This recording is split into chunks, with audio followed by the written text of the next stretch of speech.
Hey guys, today's lecture is an introduction to social psychology. The next lecture will be on methods, but this is a brief introduction to what social psychology is really all about.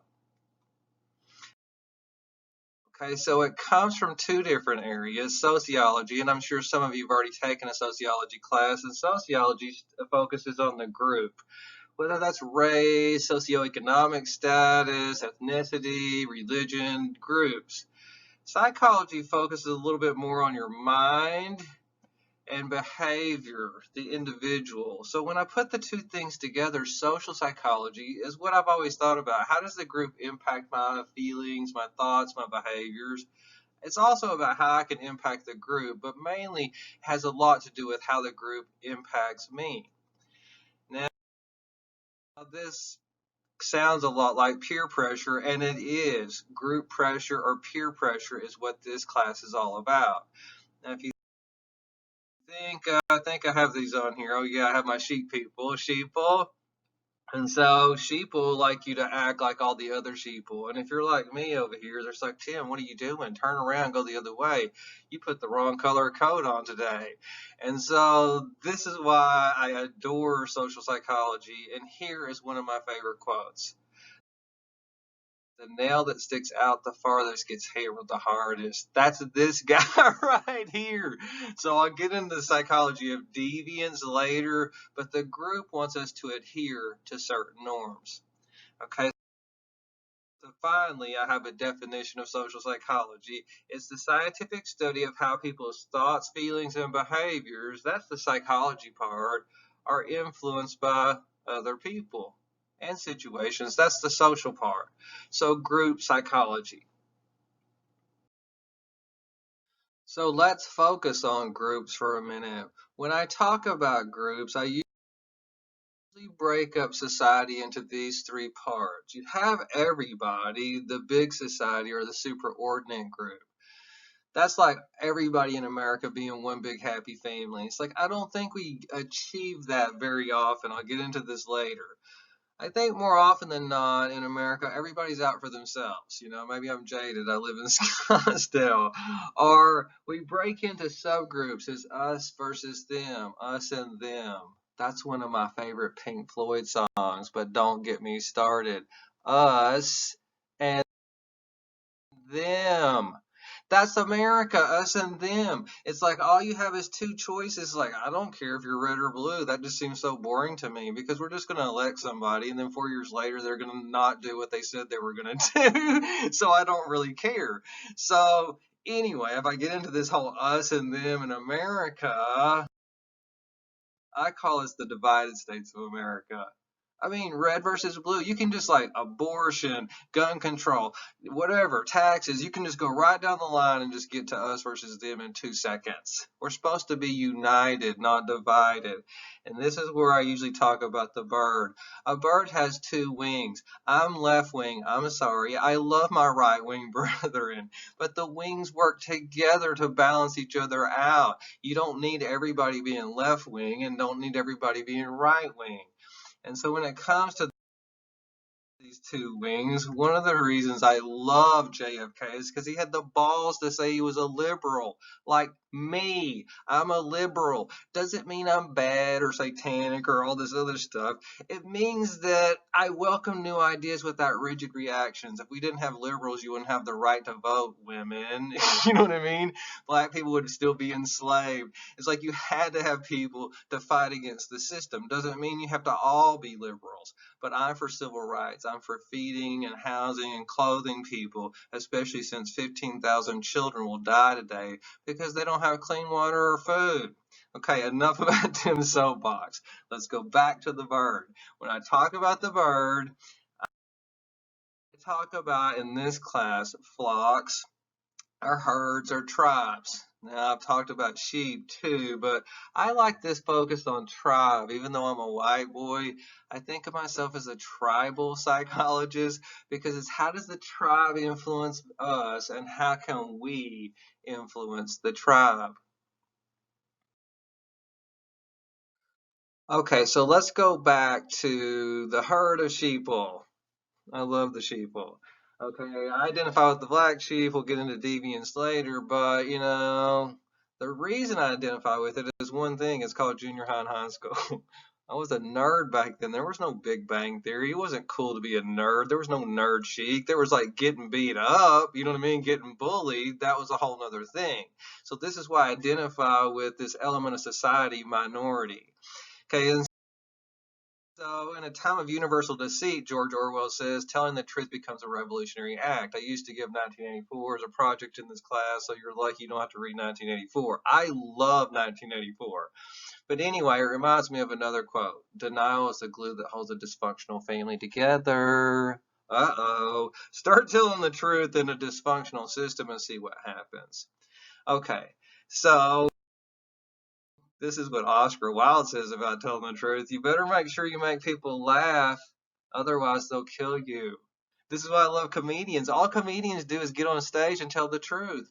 Oh my God, they have the balls to tell the truth and we laugh at them. If they weren't telling the truth, we wouldn't laugh. But because they make us laugh, we don't get mad at them like we get mad at other people. Okay, so let's come to another analogy. If you hear me talking about the Beehive Project in any of the slides or videos later on, don't worry. You don't have to do it for this, class. We're on an 8-week, condensed schedule because of COVID. But I love my Beehive Project because you can see groups as hives. Now, what does that mean? Well, hives are a place not only to make honey. I see beehives in the desert all the time. They're also a place, I didn't know this, where bees come in and do these little dances and they exchange information about prevailing winds, predators, location of pollen, this, that, and the other. Okay, so we're in a hive. It's a virtual hive, but school is a hive, church is a hive, your group of friends is a hive. The project is all about picking a hive, like cults, gangs, the military, whatever else, and then talking about how they exchange information in this system.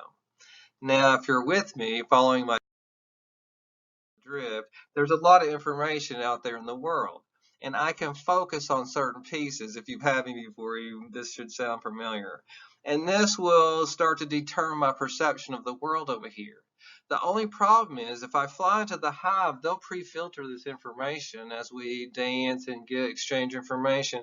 And sometimes we focus on a limited subset of the bigger picture over here, and it leads us astray. Okay, so I think about it this way.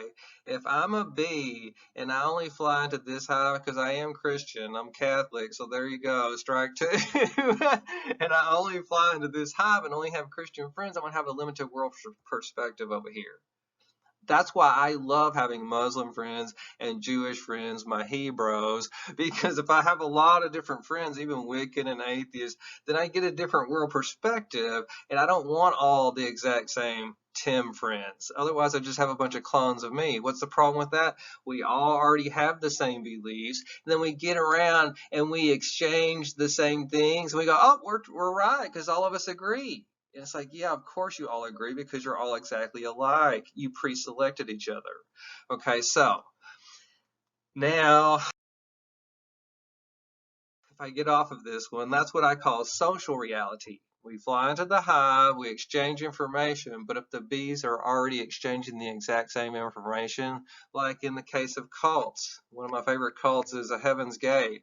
Well, Marshall Applewhite had them convinced that Jesus was driving a spaceship behind the Hale-Bopp comet, and if they killed themselves, they would board the spaceship and Jesus would drive them home. It's like, come on now. It's like, but if you're in an insular environment and everybody else is saying the same thing, it's easier to co-convince people of these social realities. Okay, George Orwell says this right here. Let me erase all this stuff. And this is what Joseph Goebbels, I especially like this one. Joseph Goebbels ran the propaganda for Nazi Germany, and he says if you tell a lie big enough and just keep saying it over and over and over, people will come to believe it. Wow, that is really big. Okay, so back to our hive, the last little part for this section, then I'm almost done. Okay, in America, if I only fly around other blue bees and only talk to other blues, it's like, that's not good. You know what I mean? Because I'm going to get a warped perspective of how America really is. That's why we need two wings. And that's why I like this little symbol. It should be purple, right? Divided, we fail. Okay, the last thing that I'm going to talk about, it comes from 1984. In 1984, they suppressed the individual. This is why I love it, because they push everybody down. Everybody has to be exactly the same, including you all have to think the same. Now, one of the concepts they have in 1984 is the concept of the crime of own life. If you do anything for yourself, even buy razor blades to shave with or, shoestrings, it could be seen as a criminal activity because you're serving yourself. And in America, in our current society, it's like, oh no, that's horrible. You know what I mean? That's like communistic or whatever else. It's like, I have to have my own life. Yeah, but after a while, you get into own life too much and you only serve self, I don't know. I've done too many drugs and everything else under the sun and tried to serve myself, and it just doesn't work. I mean, you can go knock yourself out and see if that works for you, but I'd also teach psychology of religion, and this is how I'm going to kind of wrap the class up. I can try to serve myself and make this big money nest. It's like me, me, me. And it's like then eventually I'll reach happiness. But if I think about it, the Hopi Indians who live right here in Arizona, I love this concept. They don't have in their language a word for I or me. It's non-existent. They have a word for we or us. The tribe is the only concept that really counts. I love this idea. I'll come to it later. I'll show it to you again. So serving self doesn't make sense. You're serving the tribe. You're always serving the tribe. And in your spiritual walk, I don't know if you have one or not, I love Mother Teresa because you're serving others, other life, not own life. It becomes the focus. And in the beehive, when bees go out and sting an intruder, they disembowel themselves and they sacrifice. They commit suicide, basically, for the tribe. So they don't get anything out of it, but the tribe lives on. Don't get me started on Jesus. You know what I mean? That's a whole nother lecture. But this is the beehive and the bees that don't think of themselves but think of the hive instead. Because in the final analysis, it's really about giving and not getting. I thought I would make it through, but I didn't. It's about what you give in this life and not what you really get. Because I've tried to get, and that's called musical chairs. Because even if you get your chair, there's somebody else in the world that doesn't have one today. So in the final analysis, what Tim wants to be is the giving tree. I want to give it all. I want to give every fucking thing I have until they throw my carcass in a hole. I want to give it all. But see, in giving, Mother Teresa says the true meaning of love is to give until it hurts. Until it hurts. And I thought this is the one I was fixing to show. St. Francis right here. I have him on my neck. St. Francis of Assisi. Stop seeking comfort, Tim. Stop seeking love. Start giving it. Start giving to the world what you want. That's the key to life. I hope you enjoyed this lecture. I'll see you on the next lecture, which is research methods.